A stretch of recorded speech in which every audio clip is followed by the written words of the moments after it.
اس وقت خطے کے اندر اور دنیا بھر میں اتنی بڑی ڈیولپمنٹس ہو رہی ہیں کہ ہماری جنریشن کی ہماری نسل کے سب سے بڑے واقعات ہو رہے ہیں. یہ پتہ نہیں ہمارا کریڈٹ ہے یا ڈس کریڈٹ ہے کہ ہمارے سامنے دنیا تبدیل ہو رہی ہے اور اس کو ہم نظر انداز نہیں کر سکتے. ایران کے اوپر حملہ جو ہے امریکہ یا اسرائیل کا وہ ابھی ٹلا نہیں ہے، گو کہ اس کا ہر صورت میں نقصانات زیادہ امریکہ کے لیے ہوں گے، مگر پریزیڈنٹ ٹرمپ کے متعلق کچھ بھی پریڈکٹ نہیں کیا جا سکتا کہ وہ کیا فیصلہ کریں گے. اگر وہ نہیں بھی حملہ ہوتا تو آلریڈی جو اس کے نقصانات ہو رہے ہیں ہم ڈائریکٹلی ہمارے اس پر اس کا امپیکٹ آ رہا ہے. فار ایگزامپل ہمارا جو ہے سب سے بڑا خرچہ جو ہے وہ تیل کا ہے. ہمارا 80% ہم آئل امپورٹ کرتے ہیں، تقریباً $12 بلین کے قریب ہماری آئل امپورٹس ہیں، اور تیل کی قیمت جو ہے اگر بڑھتی ہے تو ہمیں اس کا بہت زیادہ ہم ولنریبل ہیں. پچھلے 2-3 ہفتوں میں 2-3 سال کے سب سے کم جو ہے تیل کی جو ہے نا سب سے زیادہ تیل کی قیمت بڑھ چکی ہے. یہ $58 سے آج تقریباً 70 پہ برنٹ کا فی بیرل ڈالر جو ہے نا $70 کے قریب آ چکا ہوا ہے. مطلب $12 کا فرق جو ہے پچھلے 2-4 ہفتوں کے اندر یہ پڑ چکا ہوا ہے. اور جب تناؤ ہوتا ہے اور خطرہ ہوتا ہے جنگ کا اور ایسی صورتحال میں آپ کو ٹرانسپورٹیشن کی کاسٹ بھی بڑھ جاتی ہے، فریٹ بھی بڑھ جاتا ہے اور انشورنس بڑھ جاتی ہے. سو اس کو اگر ایڈ کر لیں آلریڈی جتنا پڑ گیا ہے، اور اگر یہ 90-100 تک جاتی ہے تو ہمارا پہلے ہی بہت بڑا ایشو ہے کہ ہمارے پاس فارن ریزروز کا ایک کمی رہتی ہے اور اس وقت بھی بیلنس آف پیمنٹ کا ایک مسئلہ چل رہا ہے. سو ہمارے اوپر ڈائریکٹلی اس کا امپیکٹ ہے، اس لیے اس کے اوپر بات نہ کرنا میں سمجھتا ہوں ایک کرمنل بات ہوگی. دوسرا ایک اور بڑی ڈیولپمنٹ جس کا ہمارے سے بڑا تعلق ہے کہ جو یورپین یونین کی EU کی اور انڈیا کی جو ٹریڈ ڈیل ہوئی ہے کہ دونوں نے ایک دوسرے کو تقریباً 99% کے قریب ٹیرف آف کر دیا ہے، 0% پہ تقریباً دے گئے ہیں. یہ فری ٹریڈ ایگریمنٹ ہو گیا ہے. اس کے ہمارے اوپر ڈائریکٹلی اثرات پڑتے ہیں کہ کیونکہ ہمارا پہلے ہی 10 سال میں پچھلے ہم ڈبل ہماری EU کی ایکسپورٹس ہو گئی تھیں اور ہم بہت اس پہ ڈیپینڈنٹ ہیں. پہلے ہی ہماری ایکسپورٹس جو ہیں پچھلے 6 ماہ میں وہ 5% کم ہو چکی ہوئی ہیں. اور اگر EU میں جہاں ہمیں تقریباً GSP پلس کا سٹیٹس تھا، اس کی وجہ سے بڑے تھوڑا ٹیرف ہمارے اوپر نہ ہونے کے برابر ٹیرف تھا، اس کے باوجود انڈیا کا جو ٹریڈ جو ہے EU کے ساتھ وہ $140 ارب کی تھی. ہماری ٹوٹل کوئی $34-35 کی ہوتی ہے اور EU کے ساتھ 9 ارب. اس کنسیشن کے باوجود انڈیا ہمارے ساتھ کمپیٹ کر پا رہا تھا کیونکہ ان کے یہاں بجلی بھی سستی ہے، انپٹ سستی ہیں، باقی چیزیں بھی سستی ہیں. اب جب کہ ان کی 0 ٹیرف ہو جائے گا، 0% ٹیکس ہو جائے گا اور ہمارا ایک نامینل رہتا ہے تو ہمارے لیے مسئلہ ہے. آج ایک اور بڑی امپورٹنٹ ڈیولپمنٹ ہوئی ہے کہ یورپین یونین نے ہماری سرزنش کی ہے کہ ہمارا GSP پلس جس کی وجہ سے ہمارے اوپر بڑا کم ٹیرف تھا، اس کے ہم نے 27 پروٹوکول سائن کیے ہوئے ہیں، اور ان معاہدوں میں سب سے امپورٹنٹ ہے انسانی حقوق کی پامالی، کہ ہم ہیومن رائٹس کا ریکارڈ EU بہت سینسٹیو ہے اس پہ. بڑے سالوں بعد یہ 2014 کا GSP پلس سٹیٹس ہمیں ملا ہوا ہے. سو 12 سال بعد پہلی دفعہ انہوں نے سخت الفاظ میں سرزنش کی ہے کہ آپ کے ہاں ہیومن رائٹس کے معاملہ ٹھیک نہیں ہیں.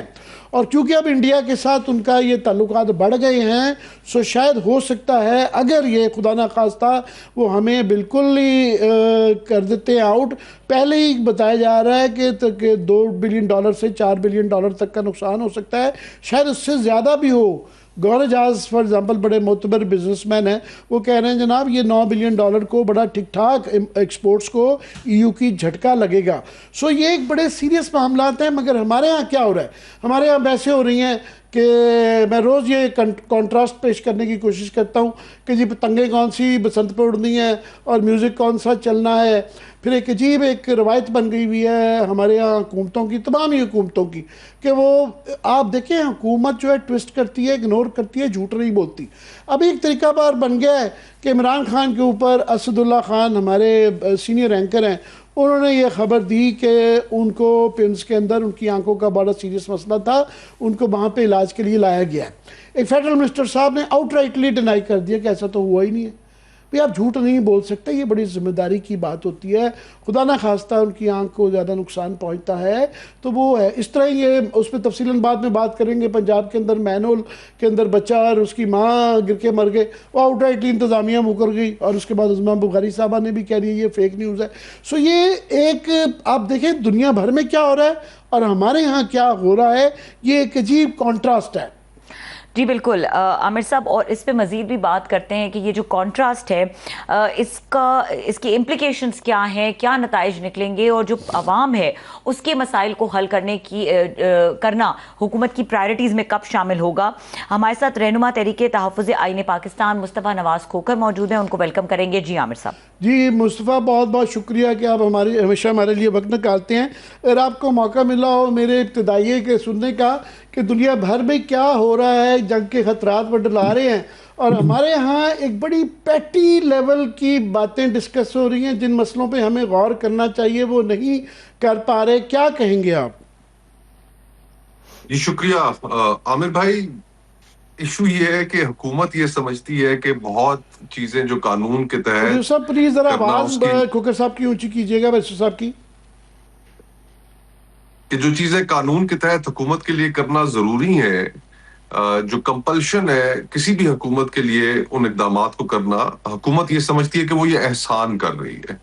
اگر پارلیمان اپوزیشن لیڈرز کے بغیر چل رہی ہے اور 5-6 مہینے پارلیمان اپوزیشن لیڈرز کے بغیر چلتی ہے, تو جب اپوزیشن لیڈرز اپوائنٹ ہوتے ہیں تو حکومت سمجھتی ہے کہ شاید وہ ایک احسان کر رہی ہے. عمران خان صاحب مقبول ترین پاکستان کے رہنما ہیں, جیل میں ہیں, سختیاں برداشت کر رہے ہیں. وہ اور ان کا خاندان پچھلے دو سال سے اوپر کا عرصہ ہو گیا ہے انہیں جیل میں, اور حکومت اگر ان کی صحت کے حوالے سے جو ان کا حق ہے ان کو اگر کوئی چیز پرووائڈ کرتی ہے تو سمجھتی ہے کہ وہ احسان کر رہی ہے. ان کی فیملی سے ملاقاتیں, وکلاء سے ملاقاتیں, یہ ان کا بطور پرزنر رائٹ ہے. ان کی صحت کے بارے میں جو کچھ بھی ہونا ہے وہ میڈیکل ایکسپرٹس, ڈاکٹرز کی ایڈوائس پہ, یہ ان کا حق ہے. حکومت اس کو اس طرح نہیں کہہ سکتی کہ جناب یہ ہم نے بڑا فیور کر دیا اور یہ فیسلٹی دے دی. یہ حقوق میں شامل ہے کسی بھی شخص کے اور کسی بھی قیدی کے. تو ان سارے معاملات میں جہاں پر دنیا بھر میں ایک بہت بڑا بھونچال آیا ہو, ہماری ریجن کے اندر ایک بھونچال, اور ہورائزنز کے اوپر جو ڈارک کلاؤڈز ہیں وہ بہت گیدر ہو چکے ہیں. ایران کے ساتھ صورتحال انتہائی پیچیدہ اور خطرناک مرحلے میں داخل ہو گئی ہے. ایک طرف ہمارے مودی بیٹھا ہے, طاق میں بیٹھا ہے, دوسری طرف ہمارے جاہل طالبان بیٹھے ہیں, اور یہ تو کمپلشنز کریٹ کرتے ہیں یہ واقعات کے ہمیں اپنے ملک کے اندر پولیٹیکل کرائسس کو اور پولیٹیکل فالٹ لائنز کو پیچ اپ کرنا چاہیے, سینٹی پریویل کرنی چاہیے تاکہ کوئی ایکسپلائٹیبل سچویشن نہ رہے کسی کے لیے بھی. لیکن یہاں پر جو حکومت ہے وہ الحمدللہ اس کو بڑھانے میں کوئی کسر نہیں اٹھا رکھتی. تو یہ انفارچونیٹلی اب ظاہری بات ہے, پولیٹیکل کرائسس سے اگر ملک کو نکالنا ہے تو اس کے لیے اپوزیشن کے رول کو آپ کو تسلیم کرنا پڑے گا, جو حکومت کرنے کے لیے تیار نہیں ہے. ایک دوسرے کے رولز کو جب تک ہم تسلیم نہیں کریں گے تو بات تو آگے نہیں بڑھ پائے گی. میں بیسٹر صاحب یہ تقریباً آج کل روز ہی ہر گیسٹ سے میں ساری عمر سیاسی رپورٹر رہا ہوں, تو میں سیاست کی منطق سمجھنا چاہتا ہوں. تو کل بھی پرسوں بھی شاید میں یہی سوال کر رہا تھا, آپ سے بھی کر دیتا ہوں کہ ایک سٹیل میٹ سی نظر آتی ہے کہ جس میں حکومت یہ تمام security concerns, international concerns, economic concerns, political concerns کے باوجود پیچھے ہٹتی نہیں نظر آ رہی. وہ ڈبل ٹاؤن کرتے ہوئے بلکہ نظر آتے ہیں, روز ایک نیا ایشو لے آتے ہیں, اور ظاہر ہے اپوزیشن بھی پیچھے نہیں ہٹ رہی. وہ بھی آپ بھی 8 فروری کو جو ہے آپ لوگوں نے بھی احتجاج کا اعلان کیا ہوا ہے. یہ فائنلی کہاں سے یہ بریک تھرو کیسے ہوگا اگر ہوگا؟ اور میں منطق سمجھنا چاہتا ہوں کہ اس گورنمنٹ کے اس رویے کے پیچھے کیا منطق ہے, ان کو سمجھ نہیں آ رہی, لاپرواہی ہے, کیا ہے؟ ان کو سمجھ بھی آ رہی ہے، اس میں لاپرواہی بھی نہیں ہے، اس میں صرف ایک سوچ ہے جو حکومتی حلقوں کے ذہنوں پر حاوی ہے، اور وہ یہ ہے کہ ہمارا ووٹ بینک کمپلیٹلی کلیپس کر چکا ہے، ہم ارریلیونٹ ہو چکے ہیں، اور اگر ہم نے اپنی پالیٹکس ریسٹور کرنی ہے تو اس کے لیے ہمیں وقت درکار ہوگا، اور اس وقت کے ملنا اور اس وقت کو اپوزیشن میں گزارنا وہ ان کے لیے اب شاید ممکن نہیں رہا۔ اس پوائنٹ سے آگے ان کی سیاست کی جو ریکوری ہے، ایک تو ہم ماضی میں دیکھتے آئے کہ جہاں پر کوئی بھی جماعت جب اپوزیشن میں جاتی تھی تو اس کو ایک موقع مل جاتا تھا ریکور کرنے کا، جو بھی پولیٹیکل پوزیشننگ وہ کریں، اسپیشلی